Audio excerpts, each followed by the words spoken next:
பார்க்குற எல்லா உறவுகளுக்கும் ஹாய் சொல்லார். எப்படி இருக்கீங்க? நான் ரொம்ப ரொம்ப நல்லா இருக்கேன். ஸோ இன்றைக்கி வந்து ஒரு முக்கியமான விஷயத்தை தான் நான் ஷேர் பண்ண போகிறேன். அதாவது நம்ம பண்ணவே கூடாத ஒரு 3 முக்கியமான விஷயம் சொல்ல போகிறேன். ஸோ இந்த 3 விஷயத்த நீங்கள் பண்ணாமல் இருந்தீங்கனாலே நிச்சயமாக உங்களால் சேவிங்ஸ்குள்ளே போக முடியும். உங்களோட குழந்தைங்களோட படிப்புக்கும் சரி, கல்யாணத்துக்கும் சரி, எல்லாத்துக்குமே உங்களால் என்ன முடியும்? நல்லபடியாக சேவிங்ஸ் பண்ணி கடனே இல்லாமல் ஒரு நல்ல லைஃப்பை வாழ முடியும். ஒரு 50 இயர்ஸ்க்கு மேலே வந்து ரிட்டைர்மெண்ட் ஆகி பேசாமல் நம்ம நிம்மதியாக வாழணும்னா இந்த 3 விஷயத்த நீங்கள் லைஃப்பில் பண்ணக்கூடாது.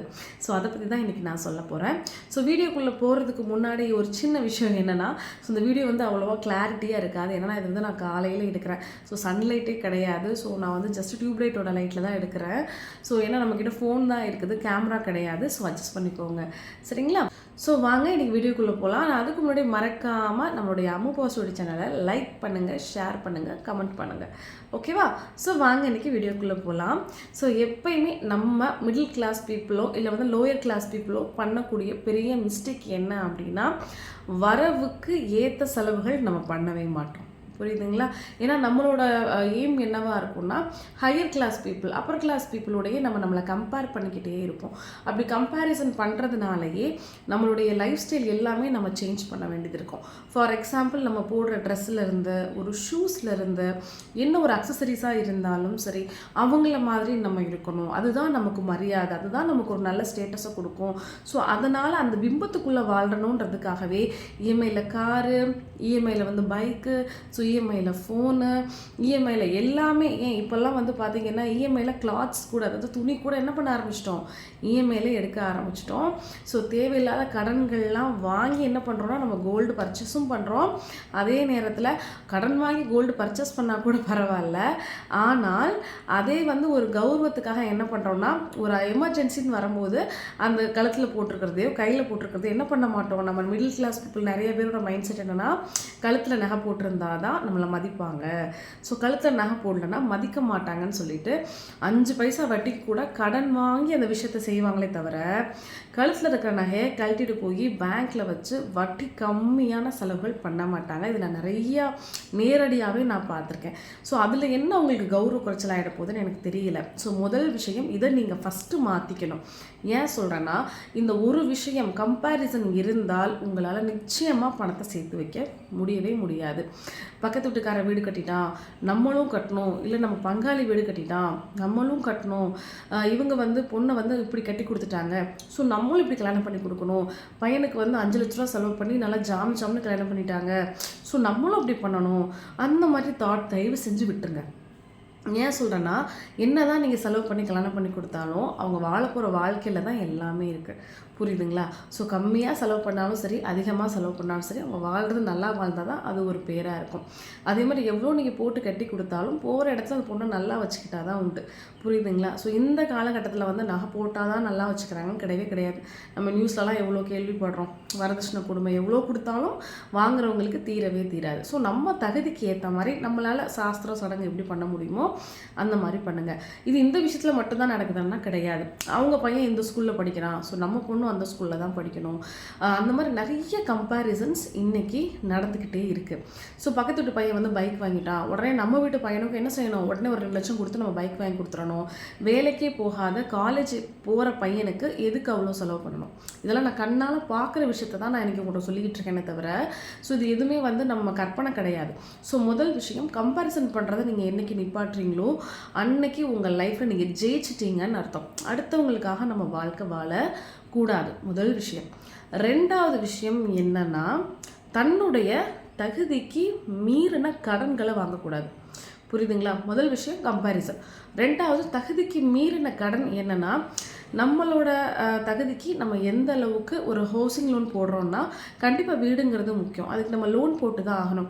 ஆனாலும் சரியான அளவில் லோன் போடணும். வருஷம் முழுக்க ஒரு 20 வருஷம் 25 வருஷம் லோனே கட்டிகிட்டு இருந்தோம்னா மிடில் கிளாஸ் பீப்புளால் எப்படி அடுத்த ஸ்டேஜுக்கு போக முடியும்? ஏன்னா அந்த 25 வருஷத்துக்குள்ளே குழந்தைங்களுக்கு படிப்பு வரும், மேரேஜ் வரும், அப்புறம் பெண் குழந்தைங்களாக இருந்தால் பேர் காலம், இந்த மாதிரி நிறைய விஷயங்கள் இருக்கும்போது ஒரு விஷயத்தில் போய் நம்ம என்ன பார்க்கக்கூடாது? லாக் ஆகக்கூடாது. ஸோ தங்குற இடத்துக்காக அதிகமான செலவுகள் பண்ணுறதை தயவு செஞ்சு குறைச்சிக்கோங்க.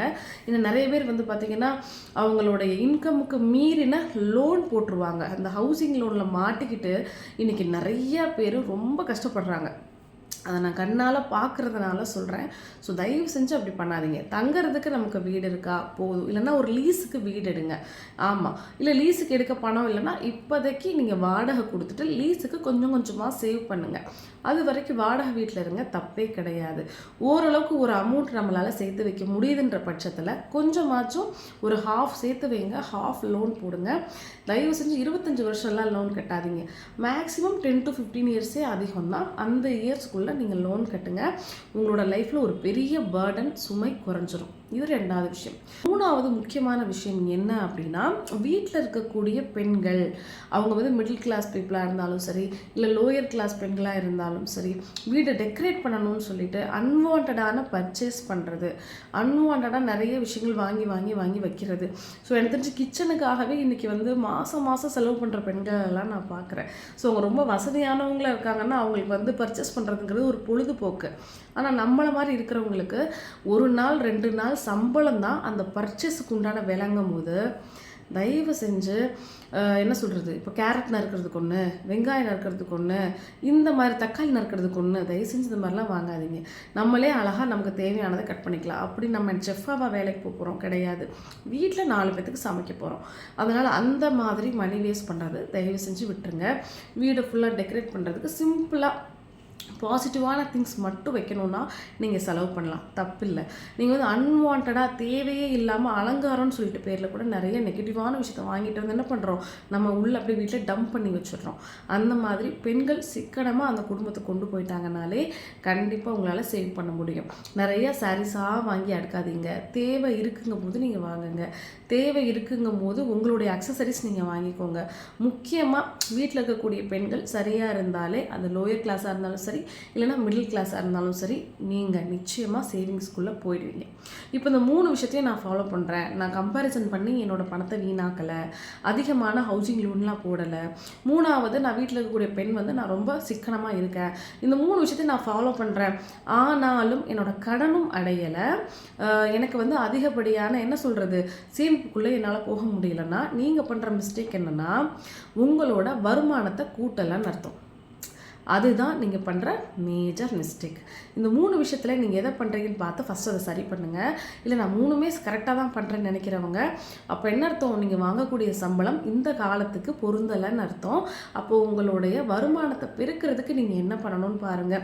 உங்களோட ஹஸ்பண்டை நல்ல வேலைக்கு போக சொல்லுங்கள். இல்லை நல்ல வேலைக்கு போகிறதுக்கு ஏதாவது கோர்சஸ் படிக்கணுமா, அதுக்கு கோர்சஸில் இன்வெஸ்ட்மெண்ட் பண்ணுங்கள். எஜுகேஷனுக்கு இன்வெஸ்ட்மெண்ட் பண்ணி அவங்களுக்கு ஒரு ஹையர் பொசிஷன் வாங்கி கொடுங்க. இல்லை நானும் வேலைக்கு போகிறேன், பார்ட் டைமாக வேலைக்கு போகிறனாலும் நீங்களும் போங்க. மாதம் முடிஞ்சது ஒரு 5,000 ரூபாய், ஒரு 10,000 ரூபாய் ஒரு பெண் சேமிக்க ஆரம்பிச்சிட்டாலே நல்லா யோசிச்சு பாருங்கள். அதுவே அந்த வீட்டுக்கு ஒரு பெரிய இன்வெஸ்ட்மெண்ட்டு தான், ஒரு பெரிய சேவிங்ஸ் தான். புரியுதுங்களா? ஸோ ரொம்ப ஸ்ட்ராங்காக இருங்க. ஸோ ரொம்ப பாசிட்டிவாக இருங்க. ரொம்ப ஹார்ட் ஒர்க் பண்ணுங்கள் லைஃப்பில். உங்களால் முடிஞ்ச அந்த 100% கொடுங்க. கொடுத்து அதுக்கப்புறம் ஃபெயிலியராக சக்ஸஸ் ஆகிறதெல்லாம் நமக்கு வந்து மேட்ரே கிடையாது. ஏன்னா ஒரு ஃபெயிலியருமே வந்து நமக்கு எப்போ சக்ஸஸாக மாறுது அப்படின்னா, நம்ம 100% கொடுத்துட்டோங்கும் போது மட்டும்தான். முயற்சியே பண்ணாமல் நான் தோல்வி அடையிறேன்னு சொல்லிகிட்டே இருக்கீங்கன்னா நிச்சயமாக உங்களுக்கு வெற்றி கிடைக்காது. ஓகேவா? ஸோ நாளைக்கு ஒரு சூப்பரான வீடியோவில் வந்து உங்களை நான் மீட் பண்ணுறேன். ஓகே, பாய்.